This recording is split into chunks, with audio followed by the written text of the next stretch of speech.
प्रियंका चोपड़ा नजर आ सकती हैं एक और बायोपिक में। पीसी का नेक्स्ट बॉलीवुड प्रोजेक्ट हो सकता है एक एथलीट की लाइफ पर बेस्ड। मैरी कॉम के बाद फिर से स्पोर्ट्स पर्सन की लाइफ पर बेस्ड फिल्म में नजर आ सकती हैं प्रियंका चोपड़ा।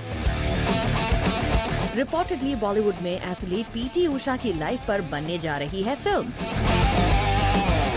खबर है कि इस फिल्म के लिए प्रियंका को अप्रोच किया गया है और क्योंकि पीसी आजकल बॉलीवुड प्रोजेक्ट्स में इंटरेस्ट ले रही हैं, ऐसे में उन्हें ये ऑफर लगा है इंटरेस्टिंग। खबर है कि प्रियंका को इस फिल्म के लिए काफी मेहनत करनी होगी, साथ ही एक्स्ट्रा टाइम भी देना होगा क्योंकि इस फिल्म के लिए उन्हें इंटेंस ट्रेनिंग करनी होगी ताकि पीटी उषा के कैरेक्टर में वो ढल सकें।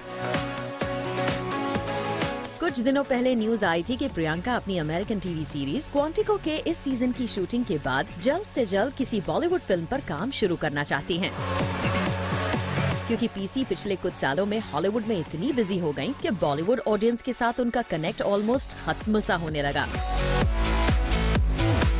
यही वजह है कि हॉलीवुड के साथ साथ बॉलीवुड में भी अपनी धाक जमाने के लिए पीसी किसी स्ट्रॉन्ग फिल्म के साथ कमबैक कर सकती हैं और शायद ये फिल्म पीटी उषा बायोपिक ही हो। Bureau report, zoom, Mumbai.